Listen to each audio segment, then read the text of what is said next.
C'est aujourd'hui, je ne sais pas si vous le savez, mais que commence la semaine de l'artisanat. Or, il faut savoir qu'en France, on compte plus d'1 350 000 entreprises artisanales. C'est simple, en France, une entreprise sur 3 est une entreprise artisanale. C'est l'occasion, bien sûr, pour nous et pour vous, de découvrir que ces métiers ancrés dans la tradition, bien sûr, mais aussi dans la modernité, sont tournés vers l'avenir, vers votre et notre avenir. Et Sophie Pignal en a choisi 2 pour nous ce matin.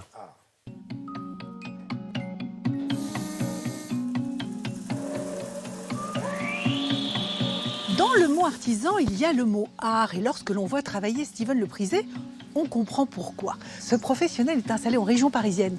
Il a créé Arca, atelier de recherche et de création en ameublement. Et pour créer des objets qui sortent de l'ordinaire, il n'hésite pas à façonner le bois, à le rendre gonflable ou à le faire changer de forme sous l'effet de la chaleur. Avec le bois gonflable, on peut aussi bien créer des motifs différents, faire des logos, faire de la signalétique. C'est une marqueterie sur du caoutchouc qui va respirer. Et puis on a détourné ce airwood, ce bois gonflable, en woowood. On a donc ouvert les poches, on les a renforcées, on a mis du textile à l'intérieur pour venir glisser des objets.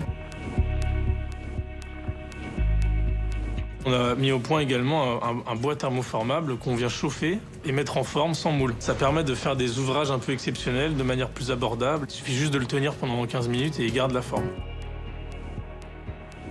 Dans l'innovation, il y a toujours une partie d'empreinte du passé.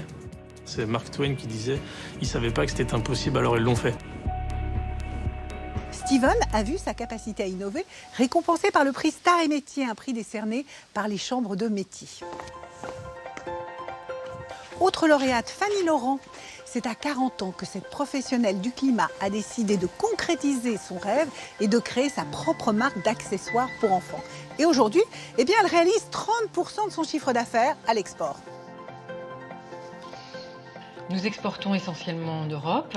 La plupart de nos revendeurs sont en Belgique, dans la partie flamande. Et puis nous avons quelques points de vente en Allemagne, en Espagne, Grande-Bretagne, Suisse, Luxembourg. Et un petit peu plus loin, par exemple depuis janvier, nous avons un revendeur à Beyrouth, au Liban.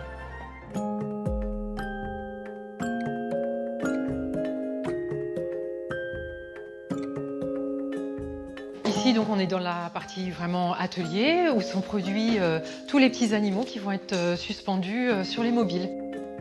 Je pense que notre principal atout, c'est le fait d'être spécialisé sur un produit qui est le mobile musical. On a très peu de concurrents. On est capable, nous, de sortir 2 fois par an des nouveaux mobiles avec des nouveaux animaux. Et c'est un véritable plus par rapport aux grandes marques historiques du jouet.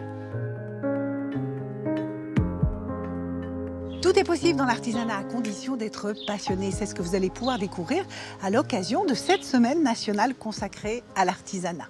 Alors si vous voulez connaître dans le détail les manifestations organisées près de chez vous, rendez-vous sur ce site internet.